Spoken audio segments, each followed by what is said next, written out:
Muchas gracias, aquí estoy. Buenos días para todos. Tal vez don Randall o don Carlos, en cuanto a la dinámica del grupo, quería saber si hay algún indicio de que desde el registro se le diera algún tipo de colaboración a estas personas o si no es el caso en esta oportunidad y si las personas afectadas eventualmente se llegaban a percatar tanto a los que despojaban de las propiedades como quienes las recibían de buena fe de lo que estaba sucediendo. Pues aquí.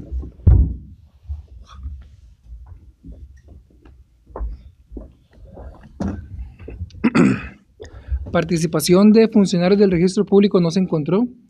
Eso es importante porque en realidad todo el ardid o toda la estratagema la hacían a nivel de notarios. Entonces, no, para el registro público entraban las escrituras como si fueran ciertas, como si fueran verdaderas. En cuanto a la otra pregunta, lo que te tengo que decir es que algunas personas se dan cuenta de la situación y ponían denuncias, otras a la fecha no se han dado cuenta de lo que ha sucedido y otras personas inclusive se habían afectado directamente por el tipo de negocios que se hacían. Por ejemplo, ellos tenían una propiedad que la obtenían ilegalmente y posteriormente a cambio de esa propiedad recibían buses. Esos buses ellos los tomaban y los vendían a otros empresarios y estos empresarios pues más bien resultaban afectados porque le estaban dando buses comprados de una propiedad que no era de un origen lícito. Incluso se tuvieron la desfachatez de denunciar a los propietarios de estos buses en un caso particular. Entonces, es una organización que tiene sus formas bastante articuladas para, en apariencia, cometer todo este tipo de criminalidad. Seguimos con Andrés Ulloa, de Diario Extra. Buenas tardes, por aquí. Buenos días, más bien. En días anteriores se detuvo un juez de la República. Ahora estos funcionarios han logrado saber por qué estos funcionarios del Poder Judicial se están pasando de bando. ¿Son amenazas o más bien son comprados por la criminalidad? ¿A quién la pregunta? ¿A usted, don Randall, o a don Carlos? Bueno, en este caso, para hacer una recapitulación, se han detenido un técnico judicial en Punta Arenas, se detuvo también se imputó a una técnica judicial en un caso de Setena hace poquito. Ella ha hecho ascensos como fiscal en su momento y también como defensora. Se detuvo a 3 jueces de la República el viernes pasado y junto con 3 fiscales más, y se detuvo ahora a un juez de la República junto con una técnica judicial, un técnico de la defensa pública y un técnico de archivo criminal. En todos estos casos, el denominador común siempre ha sido la compra de conciencias de los grupos criminales que intentan de alguna forma obtener información privilegiada, obtener información de causas en proceso y que les sirva o les convenga para mantener la actividad criminal. No hemos encontrado todavía, que es la otra posibilidad, algún tipo de intimidación o de señalamiento para que las personas bajo una coacción entreguen o faciliten información. Cuando recordamos algunos casos bastante importantes como Cochinilla u otros casos, recordamos que en esos momentos habían también otras motivaciones, no solamente económicas, habían motivaciones también sexuales que facilitaban estos grupos criminales. Entonces, no solamente es el dinero, sino lo que la persona, digamos, le motiva para poder ser tentado por la corrupción. Tal vez, don Orlando, si me enfatiza en qué aspectos está haciendo el Poder Judicial para evitar este tipo de actos. Está la ministra del régimen disciplinario que se puede hacer a nivel de ley.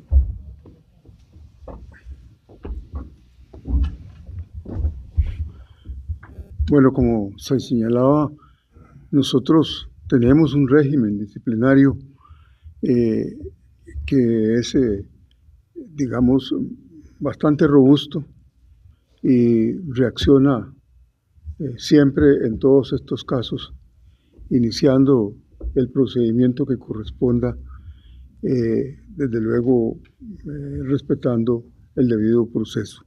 Como le decía, hemos estado preocupados por este tema y por esa razón es que vamos a presentar en breve a la Asamblea Legislativa un proyecto de reforma de ese régimen con el fin de hacerlo más expedito, más eficiente. Eso es lo que nosotros hacemos en cuanto a los hechos que constatamos, pero también tenemos medidas preventivas en lo que es la selección del recurso humano a través de investigación de vida y costumbres de las personas que aspiran a ingresar al Poder Judicial. No obstante eso,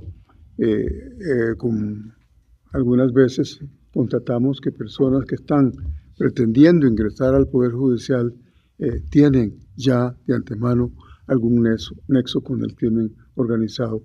Así lo vimos no hace mucho con alguna persona que estando con nombramientos interinos, pues es detenida por el OIJ a raíz de una investigación llevada a cabo.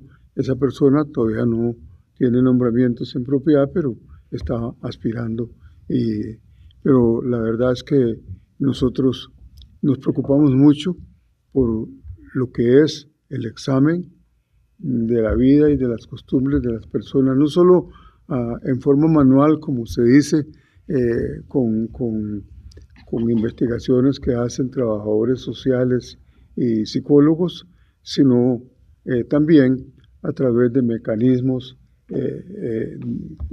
informáticos, ¿verdad? Con programas informáticos que nos permiten rastrear pues los antecedentes de las personas que están pretendiendo ingresar aquí al sistema.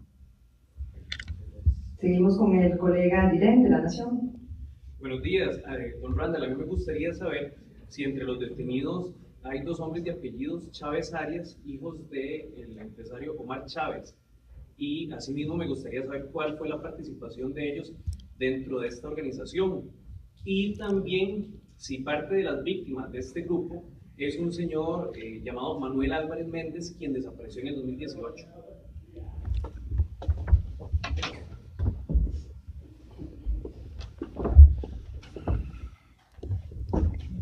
Sobre esta persona desaparecida, pues es un señor de nacionalidad española. Él tuvo un problema casualmente con este grupo que ahorita estamos desarticulando, un tema de fraude registral de una propiedad.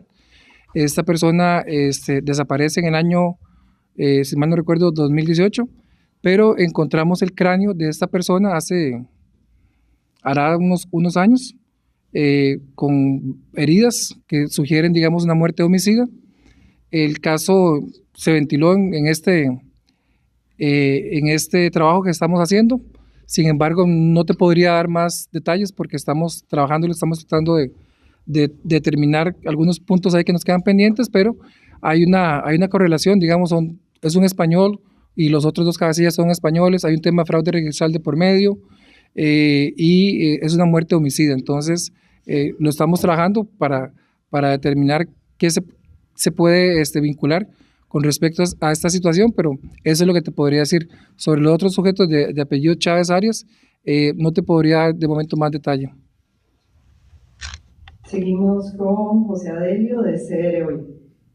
Buenos días. Yo tengo varias consultas. Uno con respecto al tamaño del caso y a la aplicación de GEDO. Tal vez, don Carlos, si nos puedes detallar un poco más si este es el primer caso que se tramita bajo GEDO que no corresponda a narcotráfico o sicariato. Y también si es uno de los allanamientos más grandes en la historia de OIJ, si tienen ustedes registro de eso a sabiendas de la cantidad de detenidos y también de la cantidad de allanamientos. Y por otro lado, si ustedes dos me podrían tal vez dar un criterio con respecto a la vinculación constante de notarios y de abogados en prácticas ilícitas. Hace, creo que fue semana y media, 2 semanas, estaba el caso de los vehículos, que se prestaban también abogados para autenticar, digamos, vehículos que habían sido robados. Hay alrededor de 80 abogados que están suspendidos según el Colegio de Abogados. Entonces también cómo abordar esa problemática, ¿verdad?, de personas que tienen fe pública que la están utilizando.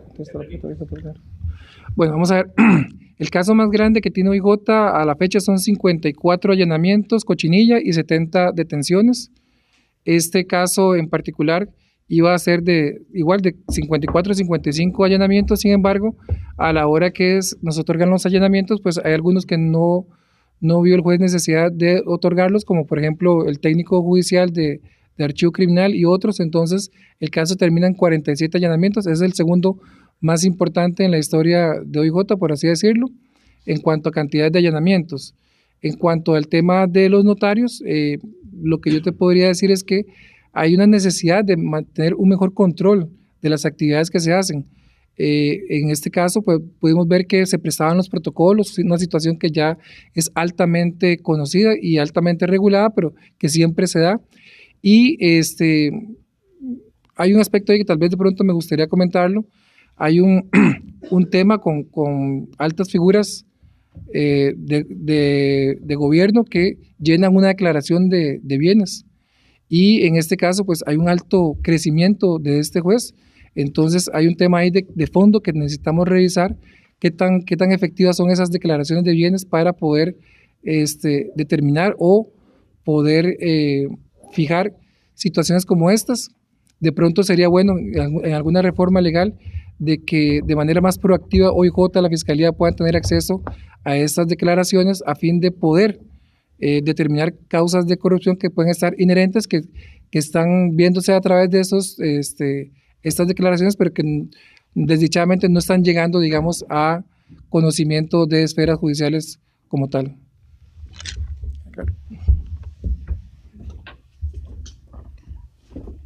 Bueno, la jurisdicción especializada en delincuencia organizada prácticamente tiene un año. Como ustedes saben, la ley estipula que es el fiscal general quien dirige, en este caso, las investigaciones a esa jurisdicción, quien las autoriza. Esta ha sido una labor bastante ardua. Hemos tratado de llevar todas las causas de crimen organizado posibles a esta jurisdicción. No obstante, la misma ya tiene, podríamos decirlo así, un colapso, porque evidentemente los recursos no son suficientes. Esta causa, por el volumen y por la importancia, por incluso garantizar la seguridad jurídica de las personas, los propietarios, el monto de dinero, la cantidad de propiedades, nosotros la enviamos a esta jurisdicción especializada. Está siendo tramitada por una fiscal coordinadora y 2 fiscales auxiliares. Obviamente hacen un trabajo encomiable, bastante fuerte durante todo este lapso, pero definitivamente ellos no podrían dar abasto con más causas de este tipo. Es un, llamémoslo así, un megacaso. Es como si reuniéramos aproximadamente 40 casos grandes y los hiciéramos en uno solo, y para eso contamos con, como le digo, con escasos recursos, pero definitivamente con personas muy especializadas, muy comprometidas en el Ministerio Público, y que están realizando un excelente trabajo, que hoy por lo menos materializamos esta parte de los allanamientos, y que pretendemos que en un periodo igual de tiempo o relativamente corto, estemos hablando tal vez de un año, podamos estar formulando requerimientos conclusivos y solicitando la apertura a juicio, que también, como les digo, por ser una jurisdicción especializada y que cuenta con pocos recursos, que de inicio se pensó que eran tal vez los adecuados, pero ahora en la práctica vemos que no son suficientes. Podríamos estar hablando de un juicio tal vez dentro de unos 2 años, 3 años. Esa es parte de la realidad que contamos también en esta jurisdicción. Pese a los recursos que se nos dotaron, ya podríamos decir que no son suficientes. Pero por parte del Ministerio Público se va a hacer todo el esfuerzo y se sigue haciendo todo el esfuerzo. Igual resaltar que no vamos a tolerar ningún acto de corrupción, sea de quien sea, y eso es parte de del compromiso que tenemos en la Fiscalía General y de todos los fiscales. Carlos, perdón, nada más un detalle. Si es la primera causa no relacionada al narcotráfico que es pasada a JEDO. Sí, efectivamente, como lo dije al inicio, es una causa que no tiene que ver con narcotráfico, que tenía que ver con fraudes registrales, y que decidimos que, como lo dije anteriormente, por el volumen, por la cantidad de personas, por el daño social, por el daño económico, fuera a la jurisdicción especializada. Seguimos con David Quintana de Ticavisión. La pregunta es para don Randa. mucho un video que yo oía un grupo y mencionaba con preocupación Bitcoin, hizo una pausa. Están investigando algunos casos relacionados a este tipo de transacciones que podrían estar planteando. Y para el fiscal, sé que todo sistema judicial no es inmaculado, no obstante, todos los casos que resonaba también el colega de la Nación indica de que es la punta del iceberg apenas esto y que podrían haber otros casos relacionados a corrupción dentro del sistema judicial. Si me contesta eso, gracias. Bueno, las criptomonedas, el Bitcoin es una de las tantas monedas que existen. Las criptomonedas llegaron para quedarse. En la actualidad es una forma muy fácil de poder adquirir dinero y poder legitimarlo dentro del sistema bancario nacional o entre cualquier otra forma de forma de regularización de los dineros. Ya lo hemos visto en diferentes casos, el tema de las criptomonedas, lo hemos visto en secuestros, lo hemos visto en este caso, y este caso tiene una particularidad porque los grupos criminales utilizan lo que se llama un mixer. El mixer lo que hace es que agarra una criptomoneda y las divide en muchas criptomonedas, pasan por diferentes etapas y al final vuelven hacia la misma persona en una sola criptomoneda. Entonces, eso es algo común que se está usando ahorita. Por dicho, tenemos la tecnología para hacer esa trazabilidad de esos dineros. Hay que recordar que a pesar de que se crea que es algo que está en el ciberespacio, pues tiene esa posibilidad de ser trazable, a diferencia del efectivo, que el efectivo sí no es trazable. Entonces, nosotros tenemos, por dicho, el músculo, la posibilidad de hacer toda esa trazabilidad de los dineros a través de las criptomonedas, y es algo que cada vez más usualmente se está usando, no solamente para casos de fraude registral, para, por ejemplo, pagos de lo que es venta de droga o transporte internacional de droga. Lo más usual es que se haga ahora con bitcoins, o en realidad, como digo, bitcoins es un tipo de moneda, con criptomonedas, porque para un grupo criminal no es tan fácil trasladar 5 o 10 millones de dólares hacia Costa Rica, pero a través de una criptomoneda pues lo hacen inmediatamente. Entonces es parte de la realidad que estamos teniendo en la actualidad. Seguimos con... ¿Me falta la otra? no falta, sí, perdón. Bueno, por parte del Ministerio Público, nosotros investigamos todas las denuncias que se nos presenten contra cualquier funcionario, sea judiciales o no sean judiciales. Es parte de nuestra labor. Incluso le puedo decir que estamos siendo proactivos por parte de la Fiscalía en ese sentido. ¿Y a qué me refiero?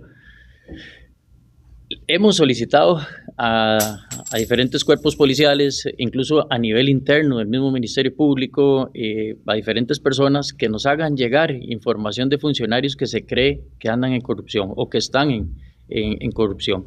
Y ahí es donde entramos, como le digo, de manera proactiva. Vamos a realizar las investigaciones que correspondan y determinar si existe responsabilidad de ellos. Obviamente en las causas como esta, que por añadidura, llamémoslo así, se sorprendió a personas funcionarias judiciales y personas funcionarias públicas en corrupción, nosotros vamos a ejercer la acción penal como corresponde, y vamos también a tratar de que estas personas no ejerzan más la función pública.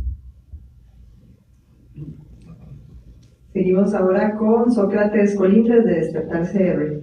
Muy buenos días, señores, colegas de la prensa. Don Randall, ustedes manejan muy bien la estadística. ¿Tienen conocimiento de cuánto es la cantidad de funcionarios públicos que se han detenido en los últimos tiempos y si ha aumentado la cantidad de funcionarios públicos detenidos por casos de corrupción? Esa es una, disculpe, entonces, la otra era para don Orlando. Don Orlando, ¿podría ampliarnos un poco más de qué es el tipo de reformas que ustedes quieren ampliar para el Poder Judicial para tratar de combatir los casos de corrupción? Gracias.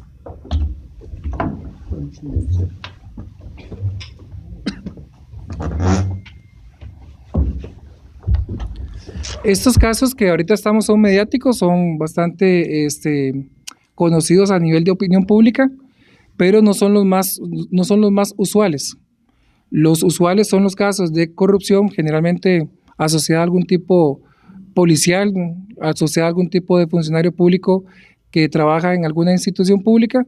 Yo te podría decir que de una estadística que revisamos el año Este año, con respecto al año pasado, eran más de 100 funcionarios los que se habían detenido por actos de corrupción. Como te digo, estos son los más mediáticos, los más sonados, pero no son los usuales.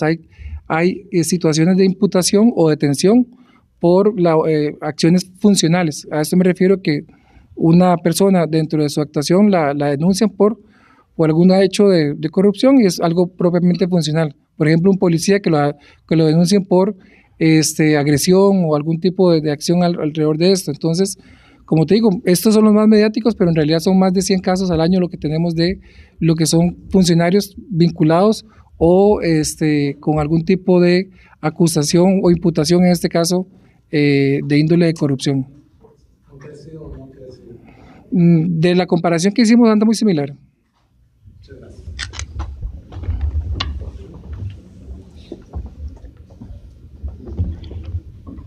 Bueno, lo que se pretende con la reforma es, en primer lugar, simplificar el procedimiento. En segundo lugar, clarificar el tema de los plazos de prescripción o de caducidad. Actualmente existe una gran confusión sobre ese tema que permite criterios diversos y con frecuencia la salida, digamos, de las personas a través de figuras como la prescripción o normalmente la caducidad. Entonces se está clarificando eso y estableciendo pues un plazo mucho más amplio para evitar precisamente que la acción, digamos, represiva pueda extinguirse con facilidad como ahora sucede. También el Poder Judicial tiene serias limitaciones en el campo de la investigación cuando se denuncian hechos que de alguna manera tocan con informaciones, digamos, de cuentas o inclusive con informaciones que han sido captadas en procesos de tipo penal a través de llamadas telefónicas que han sido intervenidas, es decir, a través de intervenciones, y entonces se está haciendo una propuesta para permitir que en casos de corrupción del sistema de administración de justicia se pueda acceder a esos medios probatorios que en este momento no podemos hacerlo. Es decir, en este momento si, digamos, existiera un proceso penal y ahí se capta alguna información para el proceso penal, nosotros no podemos utilizarla, aunque ya esté ahí, porque las leyes actuales así lo prevén, y eso pues representa una limitación muy importante, sobre todo cuando se trata de casos de corrupción de naturaleza compleja, donde es necesario pues hacer investigaciones más técnicas, ¿verdad?, para poder esclarecer las conductas indebidas. Seguimos con el colega Alejandro Urbina de Trivisión.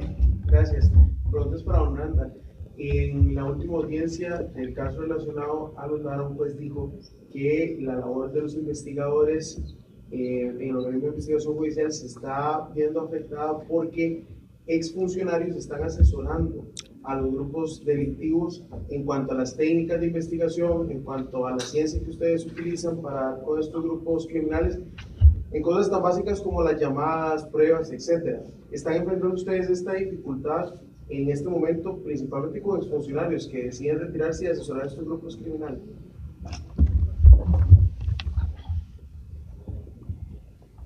Es como la silla vacía. Vamos a ver cuál queda.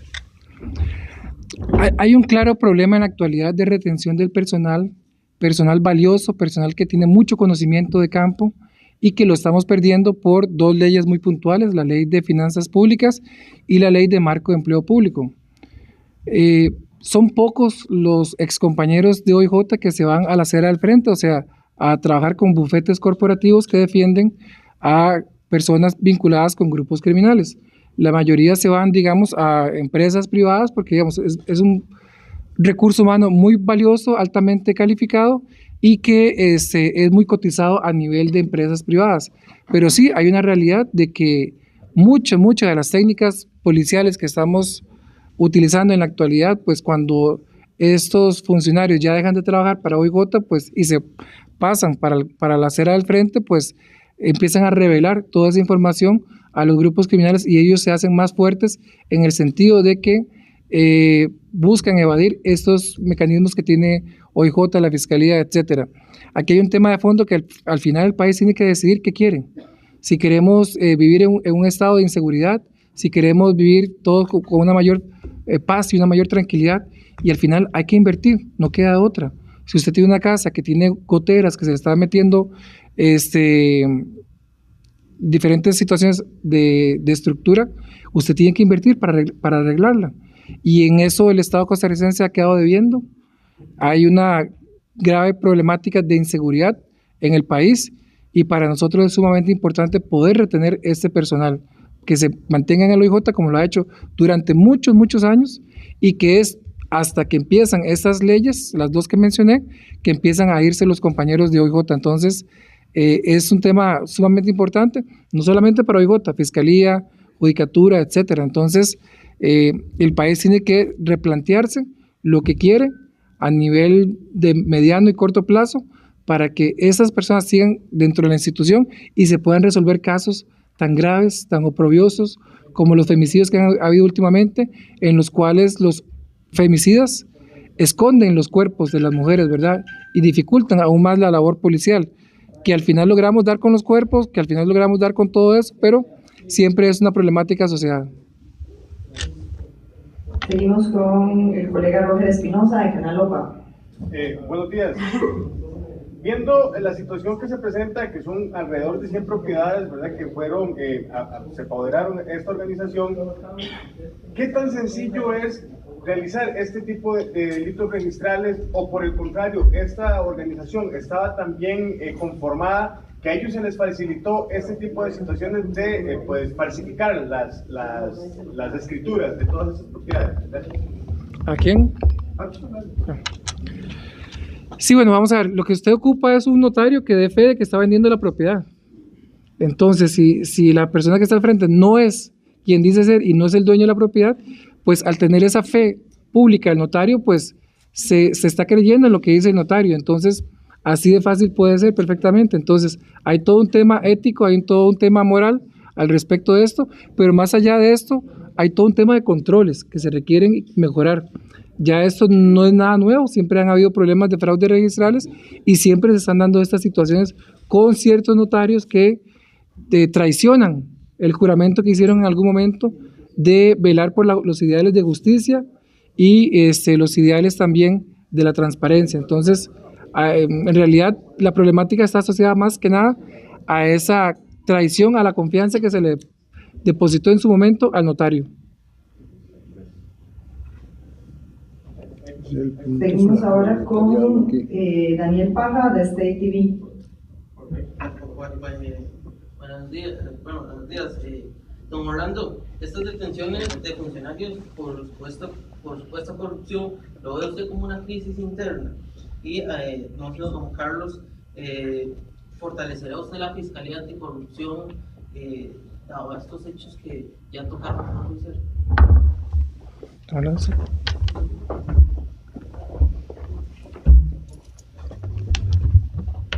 No, en realidad no lo veo como una crisis interna. Son hechos aislados y más bien nos sirven para poner de manifiesto que el Poder Judicial tiene los mecanismos necesarios para reaccionar y para impedir que la corrupción penetre el sistema.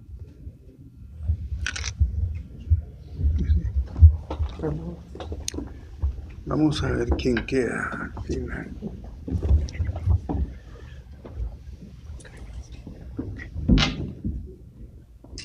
Por supuesto que es necesario fortalecer la Fiscalía Anticorrupción, pero yo diría que no solo esa. Hay que fortalecer fraudes, hay que fortalecer narcotráfico, hay que fortalecer GEDO, ya ahora se los dije anteriormente. Se crea una jurisdicción, se le dota personal, pero prácticamente por la dinámica de los juicios, por lo grandes que son, no tenemos la capacidad de que esta jurisdicción atienda todos los casos de crimen organizado, y van a tener que mantenerse muchos en la jurisdicción ordinaria. Definitivamente es parte de lo que hemos venido diciendo ya durante mucho tiempo. Necesitamos crecer en seguridad, Fuerza Pública necesita crecer, OIJ necesita crecer, el Ministerio Público necesita crecer. Obviamente esto conlleva que también los jueces necesitan crecer, o sea, el sistema judicial en sí y el sistema de seguridad en sí necesita crecer. Necesitamos más recursos, esto es definitivo. Nos han dotado de algunos recursos, sí, eso lo agradecemos mucho, pero aún así no son suficientes y necesitamos crecer para atender la delincuencia, que esa no nos espera y crece aún más todos los días. Entonces la deficiencia de recursos es evidente, pero aún así nosotros no nos escudamos en esa deficiencia de recursos y realizamos nuestro trabajo de manera encomiable y con fortaleza para poder erradicar la delincuencia y la corrupción en los diferentes sistemas. Tenemos una pregunta más de los colegas de Diario Extra. Sí, muy buenos días. Para ver si nada más se nos resumen un poco sobre este caso en particular, en el que ya varios funcionarios judiciales están involucrados. ¿Qué piensan hacer ustedes con respecto a este tema, en donde ya la semana anterior también se habían detenido 6 funcionarios judiciales que estaban involucrados en una organización criminal, al parecer? Bueno, para nosotros es preocupante siempre la corrupción, sea de donde sea, pero con mucho mayor razón nos preocupa la del Poder Judicial. Nosotros realizamos un trabajo, como lo digo, bastante fuerte, intachable. En ese sentido, no vamos a tolerar la corrupción de ningún tipo. Vamos a ser fuertes en la persecución de los delincuentes y sobre todo de las personas que trabajan para el sistema, ya sea el sistema, me refiero en general, poder legislativo, poder ejecutivo, poder judicial, que se vean involucrados en corrupción. Y definitivamente vamos a seguir dando nuestro mejor esfuerzo, realizando las investigaciones de manera sólida para poder acabar, por lo menos, lo digo a nivel interno, con este tipo de actos delictivos. Seguimos con una consulta de Canal 8 de Cristina Hidalgo. Buenos días. Nada más quería saber si nos podían explicar de qué manera las investigaciones también tienen que cambiar, tomando en cuenta que hay personal interno metido en algunos grupos. ¿Cuáles estrategias para evitar que entre fiscales que están metidos en los grupos organizados se den cuenta que se están investigando? ¿Cómo ha cambiado también la manera de investigar dentro del Poder Judicial? Bueno, no le puedo dar mucho detalle porque estaría prácticamente revelando nuestras armas, pero sí le voy a decir que en este caso en específico hubo una gran estrategia tanto del organismo de investigación judicial como en la misma fiscalía. ¿En qué sentido? Para que el caso no se pudiera visualizar por agentes externos o personas que vinieran a consultar.